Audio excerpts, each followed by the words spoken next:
Pernah nggak sih ngerasa kepala tuh kayak penuh banget? Nah, hari ini kita bakal ngebahas masalah yang modern banget, yaitu beban informasi berlebih.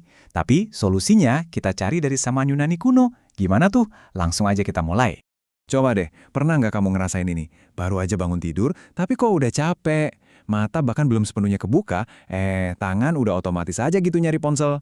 Terus ya, scrolling tanpa henti. Rasanya kayak ada tekanan gitu ya, harus selalu tahu apa yang lagi viral, bener kan? Tapi jujur deh, setelah 1 jaman scrolling, apa yang kamu rasain?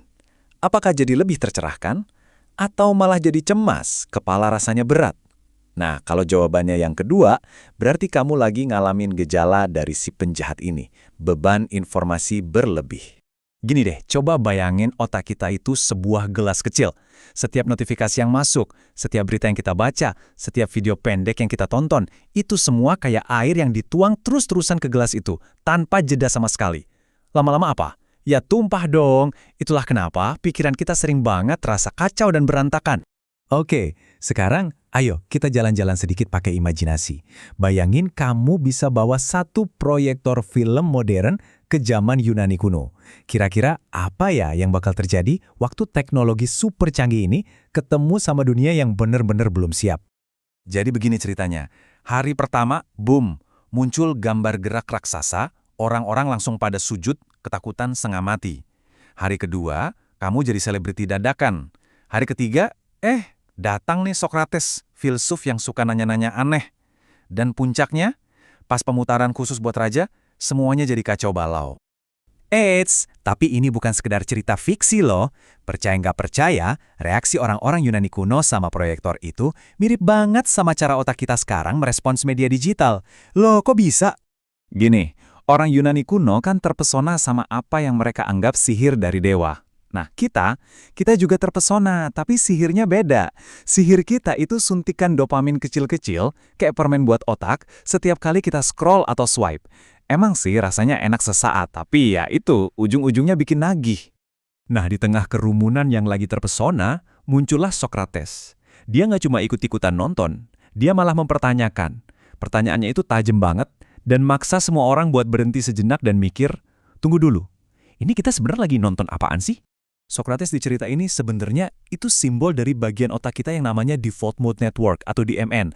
Gampangnya, ini mode ngelamunnya otak kita. Mode ini baru aktif pas kita lagi diem, santai, ngebiarin pikiran kita berkelana. Tapi, tiap kali kita ngerasa bosen dikit aja terus langsung ambil HP, sadar atau enggak, kita tuh lagi mematikan mesin pemikir paling kuat yang kita punya. Sayang banget kan? Oke, kita balik lagi ke Athena. Ternyata, sihir dari proyektor itu ada batasnya. Ya, sama kayak energi mental kita. Tepat pas lagi puncak-puncaknya pertunjukan, tiba-tiba di layar muncul sebuah peringatan. Ya, mana ada colokan listrik di Yunani kuno kan? Dan kemudian semuanya gelap total. Pemujaan yang tadinya luar biasa, dalam sekejap berubah jadi kecurigaan. Sihirnya udah hilang. Nah, ini adalah gambaran yang sempurna banget soal burnout. Setelah kita dijejelin informasi non-stop, kita tuh bukannya ngerasa tercerahkan, tapi yang ada malah ngerasa hampa dan cemas. Oke, jadi solusinya gimana dong? Gimana caranya kita nge-charge lagi baterai mental kita? Jawabannya adalah dengan mengadopsi cara berpikir yang sama sekali baru. Solusinya adalah menjadi seorang minimalis kognitif. Ini bukan berarti jadi kudet alias kurang update ya, bukan itu. Ini tentang menyadari kalau energi mental kita itu berharga banget. Dan karena itu, kita harus jadi super selektif tentang informasi apa yang kita izinkan masuk ke dalam pikiran kita. Seorang minimalis kognitif itu selalu bertanya dulu, apakah ini benar-benar penting buat hidup gue? Mereka sadar banget kalau pikiran yang jernih dan tenang itu jauh lebih berharga daripada kepala yang penuh sama informasi nggak berguna yang cuma bikin stres. Kamu bisa mulai hari ini juga kok dengan langkah-langkah yang simpel banget. Coba deh, jangan sentuh ponsel kamu selama 1 jam pertama setelah bangun, terus coba jalan kaki 10 menit tanpa gawai sama sekali. Awalnya pasti bakal terasa aneh, aku jamin, tapi coba bertahan. Disitulah kamu mulai mengisi ulang baterai mentalmu dan ketemu lagi sama dirimu yang sebenarnya. Ingat ya, dunia di luar sana mungkin gak akan pernah benar-benar tenang, tapi kita selalu bisa memilih untuk punya dunia dalam yang solid dan kokoh.